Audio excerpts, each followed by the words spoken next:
Hey everyone, and welcome to the first tutorial for the archery pack. And the question I got was, how do I implement this into my to an inventory system, or how do I make sure that that I can change the bow with the inventory system?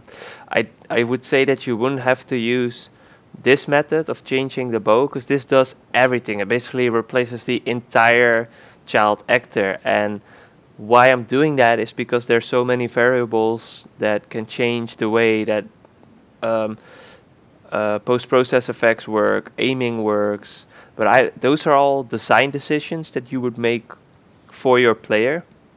I'm just offering them to you as the designer of your game, so you can change them yourself. But I don't assume that you'll have bows that are always aiming and bows that you have to click to aim. So you don't have to actually replace the entire actor.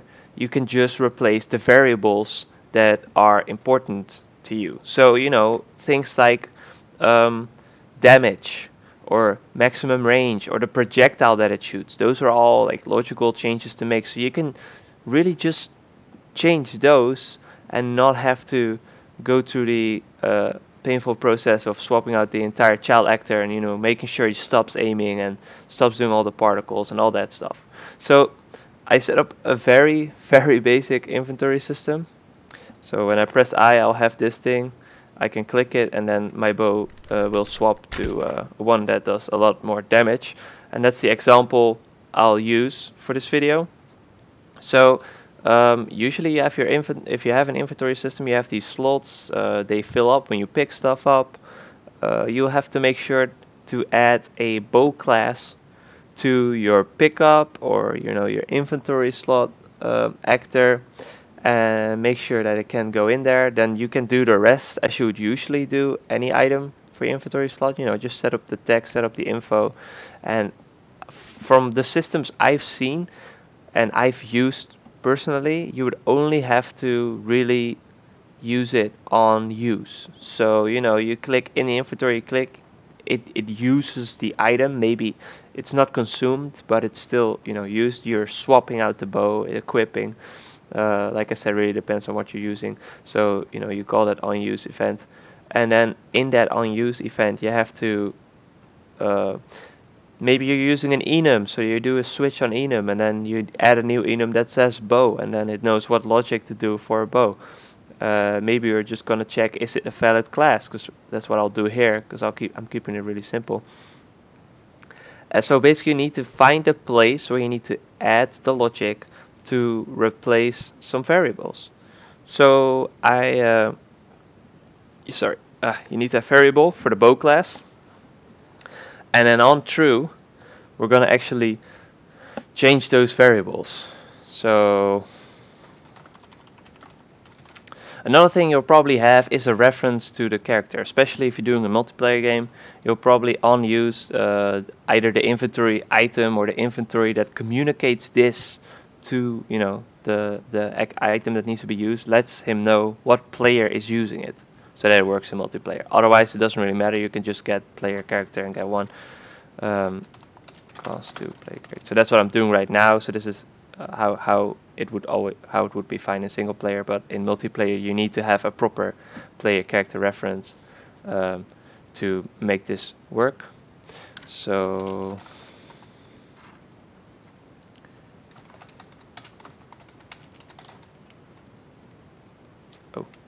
well, this works. So in here we want to update the damage min and damage max. So we're gonna set damage min, set damage max. So from that from this thing, the bow class, you can do get class defaults, and then it will show all these default variables that are in there. You can turn them off as well. These aren't important, but that's not relevant for this video. So you're gonna hook these up. So now usually on use it will check, is it an item, do I need to drink a potion, do I need to equip a shield, blah blah blah. But now we're checking, hey, is this a valid class, the bow class? And if so, yeah, then we do basically we update the bow to this new bow.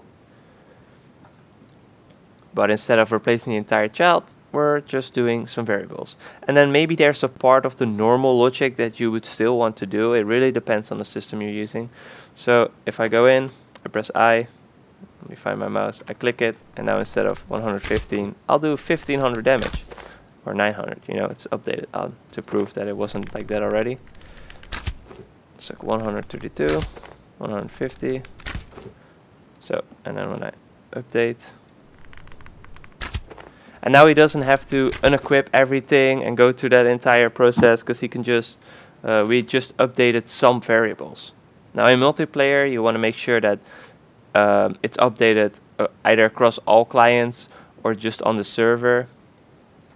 Depends on where you show what info, you know. So you'd want to do this in a multicast or run on server, but yeah, that should speak for itself if you're working on a multiplayer game.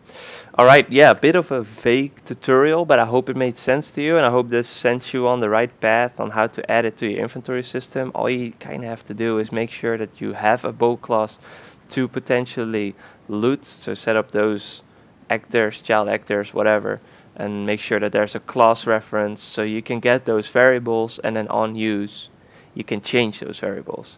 Now if you want a specific tutorial for a specific inventory pack you own, you can reach out to the creator of that pack and ask if it's okay if you send me the inventory so I can do a tutorial with it. Basically, that's how I got to do the AI behavior toolkit thing, because I don't own it personally, but the guy was like, yeah, sure, just send it to him and let him make that tutorial. So yeah, that's how I got to do that. For now, this will have to do. I hope it made sense, and I hope it works out. Good luck with your projects, guys, and I'll see you in the next one.